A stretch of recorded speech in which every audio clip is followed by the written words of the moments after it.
Dorothy Wordsworth said about the view of London from Westminster Bridge that it was like one of nature's own grand spectacles. Well, nature is violent and brutal, and there's nothing we can do about it. But New York, after all, New York was made by men. It took almost the same time to reach its present condition as it did to complete the Gothic cathedrals. At which point a very obvious reflection crosses one's mind that the cathedrals were built to the glory of God, New York was built to the glory of mammon, money, gain, the new god of the 19th century. So many of the same human ingredients have gone into its construction that at a distance it does look rather like a celestial city. At a distance. Come closer and it's not so good.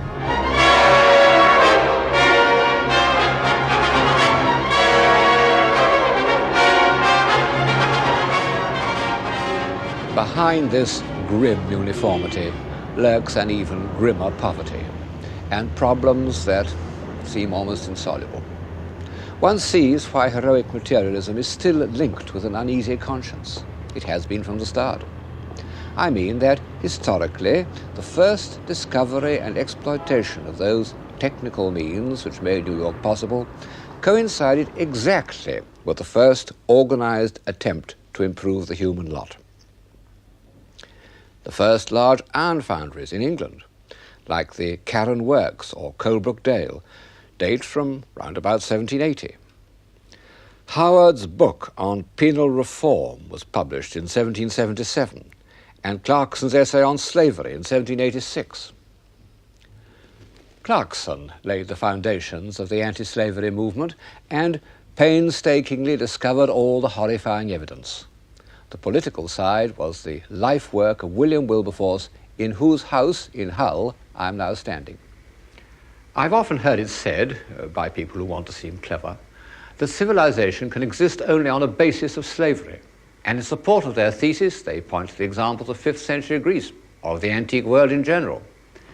If one defines civilization in terms of leisure and superfluity, there is a grain of truth in this repulsive doctrine.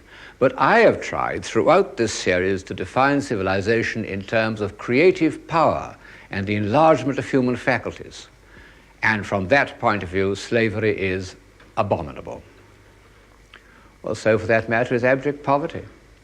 Poverty, hunger, plagues, disease, they were the background of history right up to the end of the 19th century, and most people regarded them as inevitable, like bad weather. Nobody thought they could be cured. All that was required was an occasional act of charity.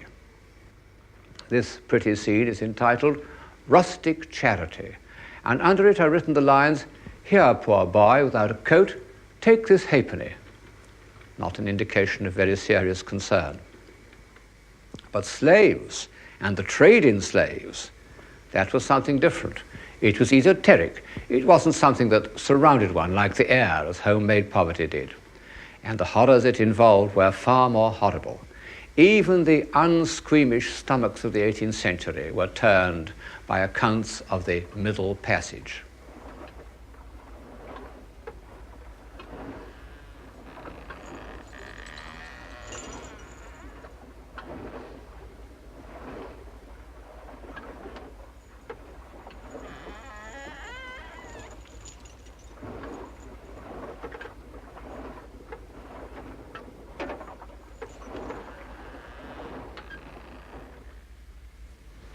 This is one of the irons used for branding the slaves on chest and back with the proprietor's initials.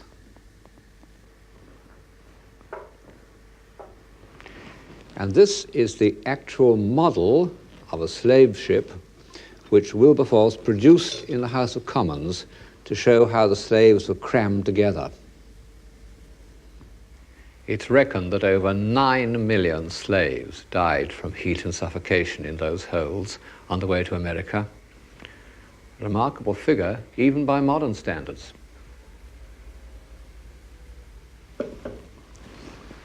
The anti-slavery movement became the first communal expression of the awakened conscience.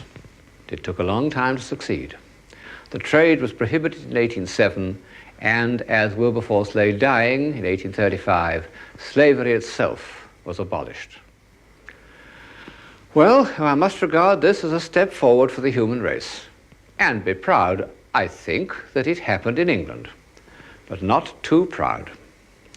The Victorians were very smug about it, and they chose to avert their eyes from something almost equally horrible that was happening to their own countrymen.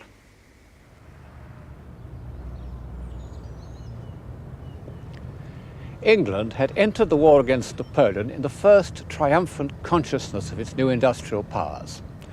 After 20 years, England was victorious, but by failing to control her industrial development, she'd suffered a defeat, in terms of human life, far more costly than any military disaster.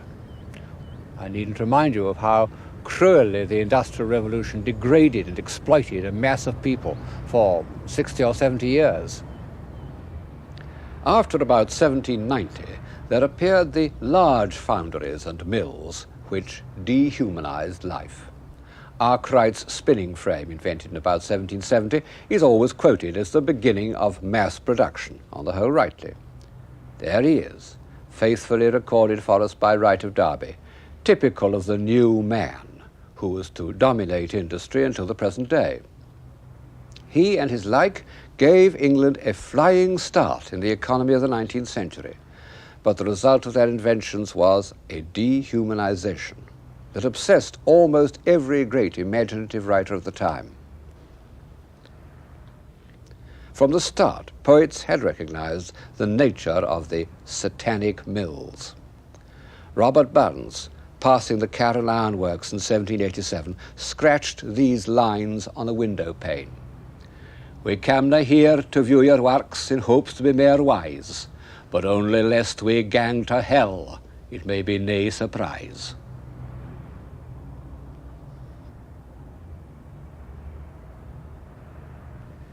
This new religion of gain had behind it a body of doctrine, without which it could never have maintained its authority over the serious-minded Victorians. Its sacred books, the works of Malthus on population and Ricardo on economics, were taken as gospels by pious men who used them to justify actions they would never have thought of defending on human grounds. Hypocrisy? Well, hypocrisy has always existed, wherewith great comic writers have been without it, from Molière downwards. But in the 19th century, with its insecure middle class dependent on an inhuman economic system, there was mass hypocrisy on an unprecedented scale. For the last 40 years or so, the word hypocrisy has been a sort of label attached to the 19th century, just as frivolity was attached to the 18th century, and with about as much reason. The reaction against it continues. And although it is a good thing to have cleared the air, I think that the reaction has done harm by bringing into discredit all professions of virtue. The very words pious, respectable, worthy have become joke words, used only ironically. Much as one hates the inhuman way in which the doctrines of Malthus were accepted, the terrible truth is that the rise of population did nearly ruin us. It struck a blow at civilization more ominous than anything since the barbarian invasions. First, it produced the horrors of urban poverty, and then the dismal countermeasures of bureaucracy and regimentation. It must have seemed, may still seem, insoluble. And yet this doesn't excuse the callousness with which prosperous people ignored the conditions of life among the poor, on which, to a large extent, their prosperity depended. And this in spite of the most detailed and eloquent descriptions that were available to them. I need mention only two: Engels's Conditions of the Working Class, written in 1844, and the novels written by Dickens between 1838 and 1854, between Nicholas Nickleby and Hard Times. Engels's book is presented as documentation, but it is in fact the passionate cry of a young social worker, and as such it provided and has continued to provide the emotional dynamo of Marxism. Marx read Engels. I don't know who else did. That was enough. But everybody read Dickens. The pictures you are looking at are by the French artist Gustave Doré, whose illustrated books on London appeared in 1872. You see, things hadn't changed much since the 40s. Perhaps it took an outsider to see London as it really was, and it needed someone of Dorré's marvellous graphic skill to make this great slice of human misery credible.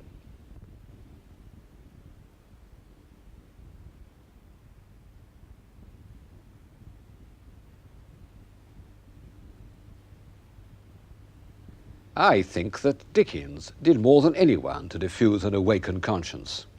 But one mustn't forget the practical reformers who preceded him. At the beginning of the period, the Quaker Elizabeth Fry, who in an earlier age would certainly have been canonized because her spiritual influence on the prisoners of Newgate was really a miracle. And in the middle of the century, Lord Shaftesbury, whose long struggle to prevent the exploitation of children in factories puts him next to Wilberforce in the history of humanitarianism. It's an almost incredible fact that in the middle of the 19th century there was no children's hospital in London, and children weren't taken into ordinary hospitals for fear that they might be infectious. Shaftesbury was one of the founders of the Hospital for Sick Children. Dickens helped to raise the money for it. And there is its first ward in Great Ormond Street. Here is its successor today. And as I look at it, I'm more than ever convinced that humanitarianism was the great achievement of the 19th century. We're so much accustomed to the humanitarian outlook that we forget how little it counted in earlier ages of civilization. Ask any decent person in England or America today what he thinks matters most in human conduct. 5 to 1, his answer will be kindness. It's not a word that would have crossed the lips of any of the earlier heroes of this series. If you'd asked St. Francis what mattered in life, he would, we know, have answered chastity, obedience, and poverty.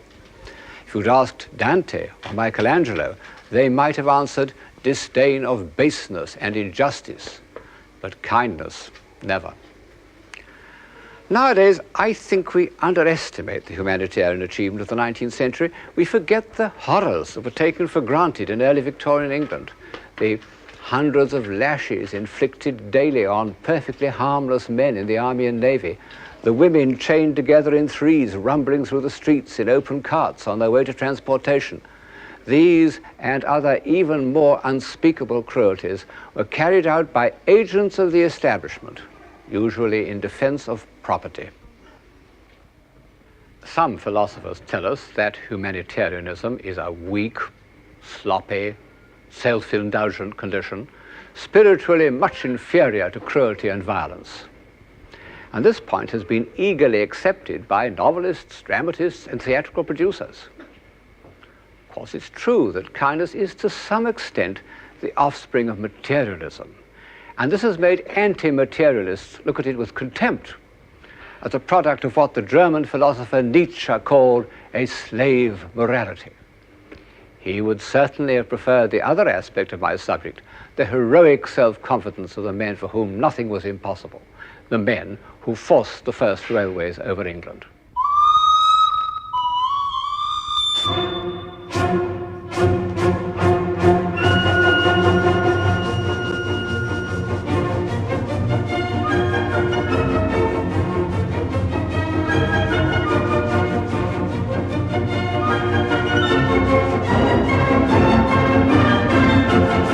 The railway engine created a situation that was really new, a new basis of unity, a new concept of space, a situation that is still developing.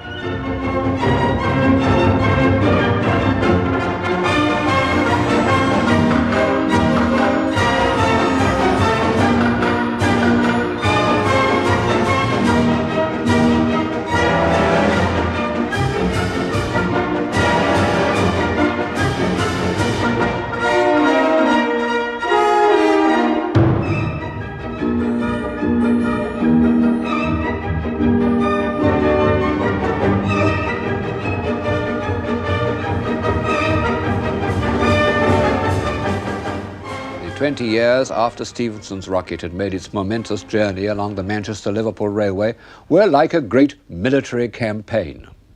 The will, the courage, the ruthlessness, the unexpected defeats, the unforeseen victories. The Irish navvies who built the railway were like a grande armée, ruffians who yet had a kind of pride in their achievement.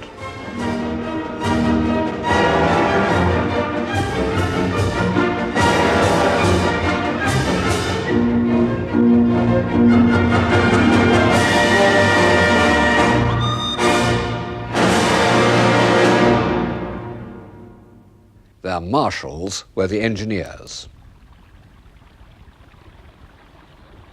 The strongest creative impulse of the time didn't go into architecture, but into engineering, partly because, at this date, it was only in engineering that men could make full use of the new material that was going to transform the art of building, iron. The first iron bridge in the world was built at Colebrook Dale in Shropshire in 1779.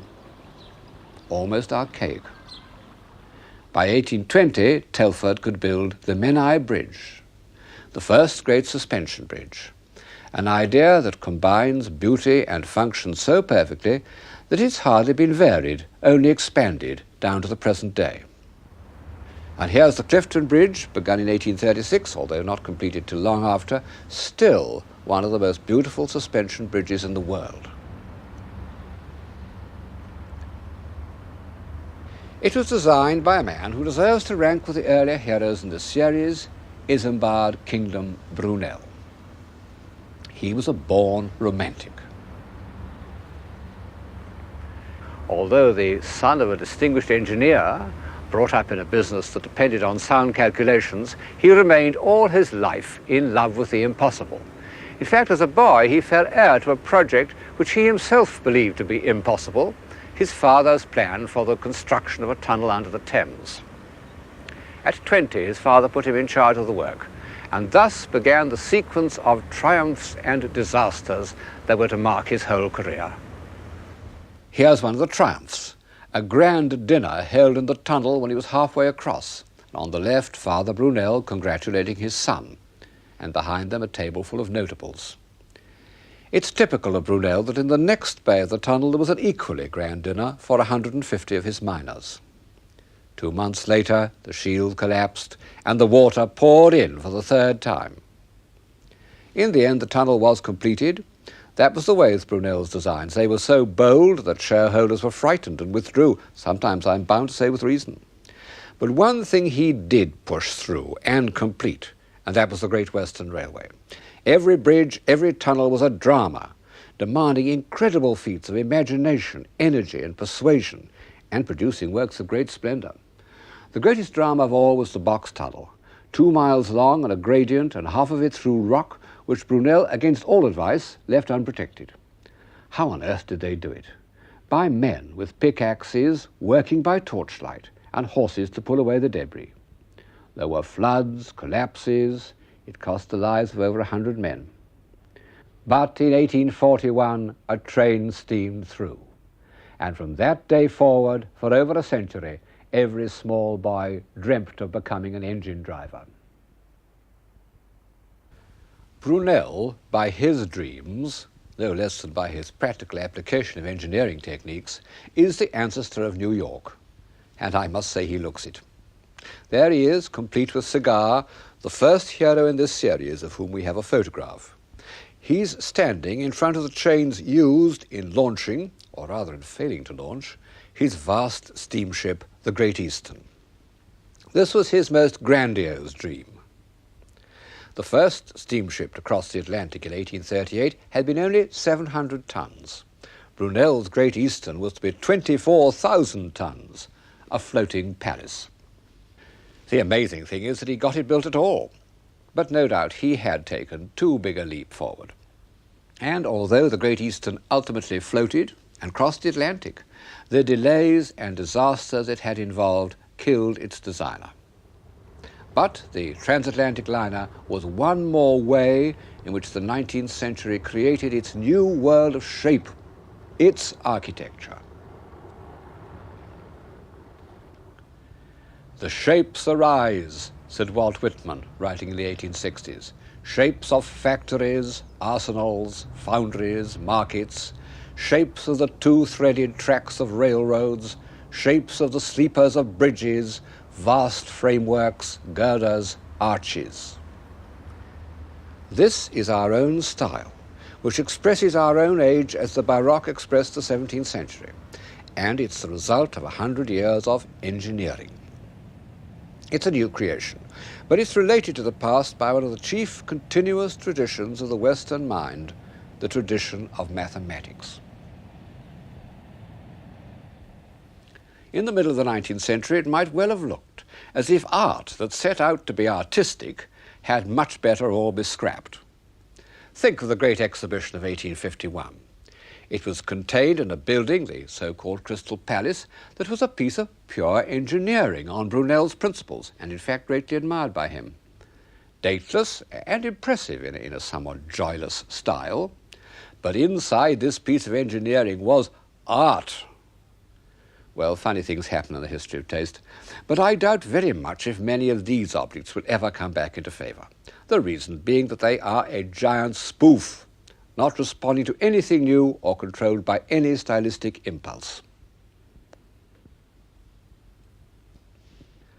But in France, at exactly the same time, there emerged two painters whose social realism was in the centre of the European tradition, Jean-François Millet and Gustave Courbet.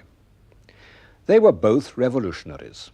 In 1848, Millet was probably a communist, although when his work became fashionable, the evidence for this was rather hushed up. Courbet remained a rebel and was put in prison for his part in the Commune, very nearly executed. In 1849, he painted a picture of a stonebreaker, alas destroyed in Dresden during the last war. He intended it as a straightforward record of an old neighbour, but he was seen by a communist friend who told him that it was the first great monument to the workers, etc., etc. Courbet was delighted by this idea and said that the people of Ornans wanted to hang it over the altar in the local church. This, if it were true, which I very much doubt, would have been the beginning of its status as an objet de culte, which it has retained to the present day. It's the indispensable picture to all Marxist art historians. The following year, Courbet painted an even more impressive example of his sympathy with ordinary people, his enormous picture of a funeral in his native town of Ornans. By abandoning all pictorial artifice, which must inevitably involve a certain amount of hierarchy and subordination, and standing his figures in a row, Courbet achieves a feeling of equality in the presence of death. How seriously he has accepted the truth of each head.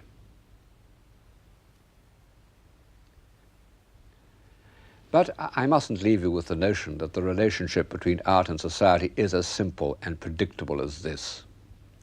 A pseudo-Marxist approach works fairly well for the decorative arts and for mediocrities. But artists of real talent always seem to slip through the net and swim away in the opposite direction.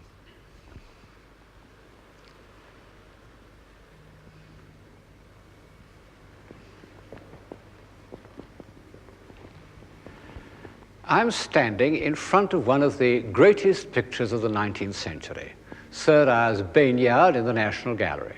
And although it contains factory chimneys and a bowler hat and proletarian boot tabs, it would be absurd to speak of it as a piece of social realism. The point of the picture is not its subject, but the way in which it unites the monumental stillness of a Renaissance fresco with the vibrating light of the Impressionists. It's the creation of an artist, independent of social pressures. All the greatest pictures of the late 19th century are quite different in subject and mood from what one might expect. And before one makes gloomy generalizations about the period, the miseries of the workers, the oppressive luxury of the rich, and so forth, it's as well to remember that among its most beautiful productions are these paintings by Renoir. No awakened conscience, no heroic materialism, no Nietzsche, no Marx, no Freud. Just a group of ordinary human beings enjoying themselves.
The Impressionists didn't set out to be popular. The only great painter of the 19th century who longed for popularity in the widest possible sense was, ironically enough, the only one who achieved absolutely no success in his lifetime, Vincent van Gogh. In its earlier phase, the awakened conscience had taken a practical, material form. Even Elizabeth Fry, with her powerful religious gifts, had lots of common sense. But in the later part of the 19th century, the feelings of shame at the state of society became more intense. Instead of benevolent action, there arose a need for atonement. No one expressed this more completely than Van Gogh, in his pictures, his drawings, his letters, and his life. For the first part of his working life, he was torn between two vocations, painter and preacher, and for some years the preacher was in the ascendant. Preaching wasn't enough. Like St. Francis, he had to share the poverty of the poorest and most miserable of his fellow men. And it wasn't the hardships that made him give up this way of life, it was his unconquerable need to paint. Van Gogh's hero, the hero of almost all generous-minded men in the late 19th century, was Tolstoy.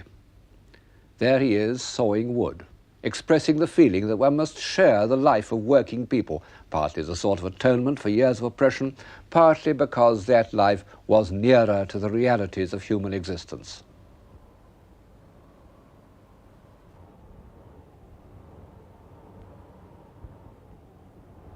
Tolstoy towered above his age, as Dante and Michelangelo and Beethoven had done. His novels are marvels of sustained imagination. His doctrines are full of contradictions. He wanted to be one with the peasants, yet he continued to live like an aristocrat. He preached universal love, but he quarreled so painfully with his poor demented wife that at the age of 82 he ran away from her.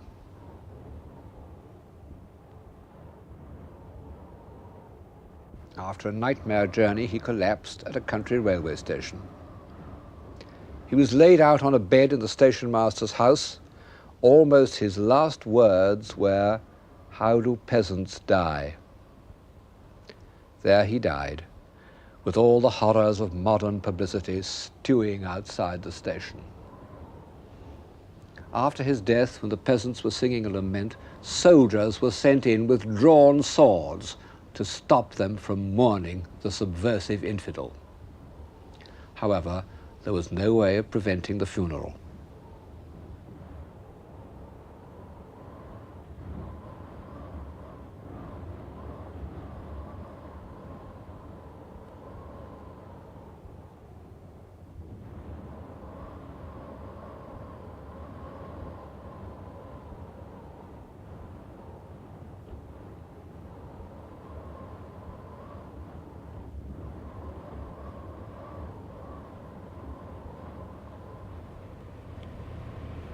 That scene took place in 1910. Within 2 years, Rutherford and Einstein had made their first discoveries.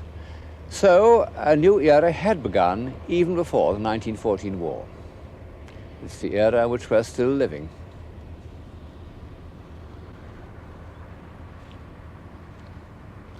The radio telescope at Jodrell Bank. Of course, science had achieved great triumphs in the 19th century, but nearly all of them had been related to practical or technological advance.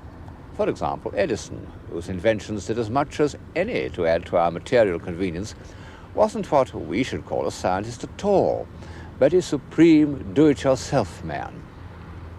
But from the time of Einstein, Niels Bohr, the Cavendish Laboratory, science no longer existed to serve human needs, but in its own right.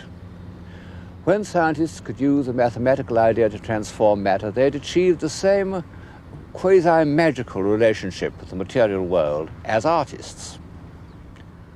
In this series, I followed the ups and downs of civilization historically, trying to discover results as well as causes. Well, obviously, I can't do that any longer. We have no idea where we are going. And sweeping, confident articles on the future seem to me the most intellectually disreputable of all forms of public utterance. Scientists who are really qualified to talk have kept their mouths shut. J.B.S. Haldane summed up the situation when he said, "My own suspicion is that the universe is not only queerer than we suppose, but queerer than we can suppose." 3, 2, 1, 0.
However, in the world of action, a few things are obvious, so obvious that I hesitate to repeat them. One of them is our increasing reliance on machines. They have really ceased to be tools and have begun to give us directions. And unfortunately, machines, from the Maxim gun to the computer, are, for the most part, means by which an authoritarian regime can keep men in subjection.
Our other speciality is the urge to destruction.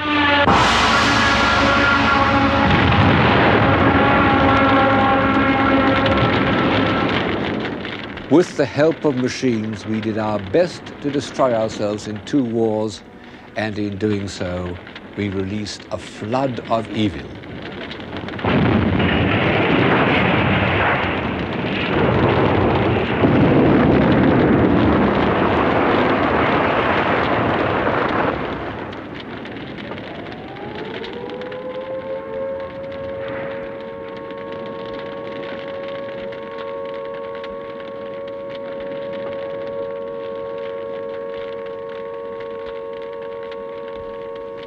Add to this the memory of that shadowy companion who is always with us, like an inverted guardian angel, silent, invisible, almost incredible, and yet unquestionably there, and one must concede that the future of civilization doesn't look very bright.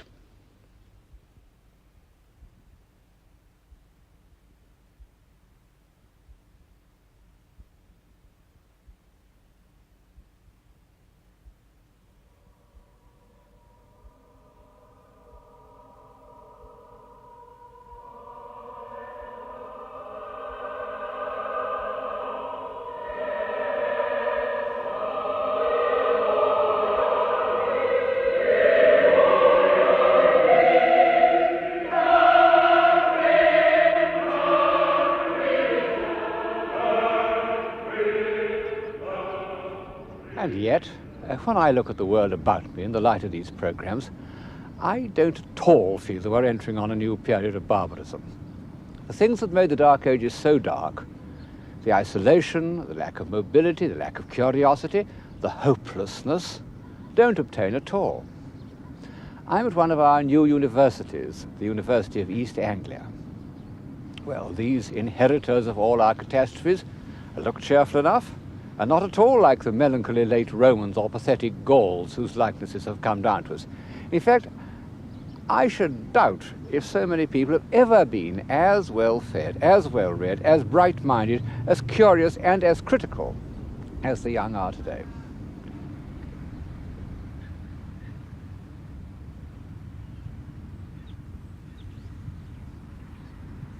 Of course, there's been a little flattening at the top.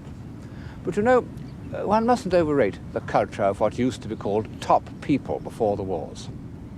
They had charming manners, but they were as ignorant as swans.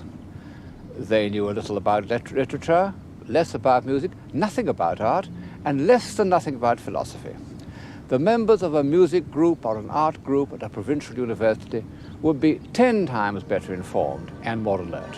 When the sky is green and jump, strawberries through the green and schoolboys playing the street.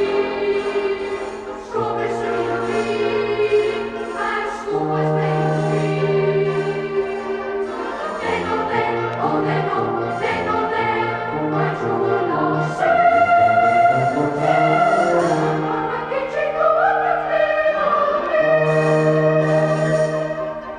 When the sky is green and jumps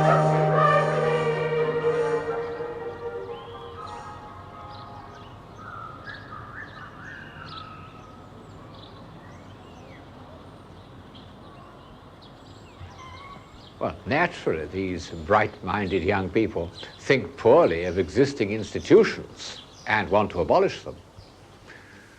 One doesn't need to be young to dislike institutions. But the dreary fact remains that even in the darkest ages, it was institutions which made society work. And if civilization is to survive, society must somehow be made to work. At this point, I reveal myself in my true colors as a stick in the mud. I hold a number of beliefs that have been repudiated by the liveliest intellects of our time. I believe that order is better than chaos, creation better than destruction. I prefer gentleness to violence, forgiveness to vendetta. On the whole, I think that knowledge is preferable to ignorance, and I am sure that human sympathy is more valuable than ideology. I believe that in spite of recent triumphs of science, men haven't changed much in the last 2,000 years.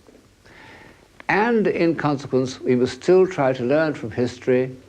History is ourselves. I also hold one or two beliefs that are more difficult to put shortly. For example, I believe in courtesy, the ritual by which we avoid hurting other people's feelings by satisfying our own egos. And I think we should remember that we are part of a great whole, which, for convenience, we call nature. All living things are our brothers and sisters.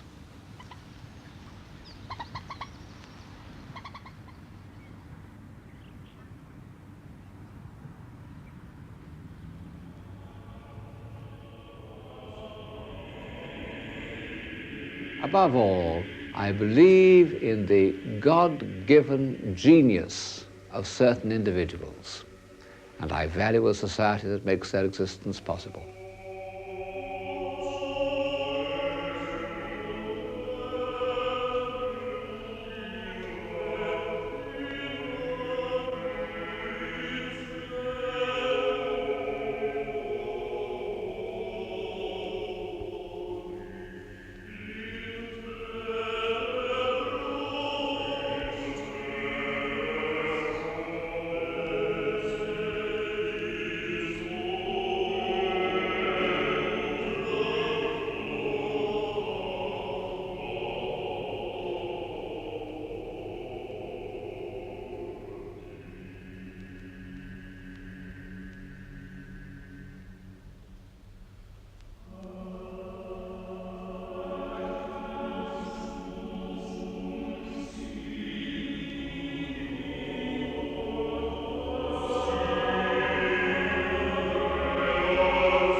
These programs have been filled with great works of genius.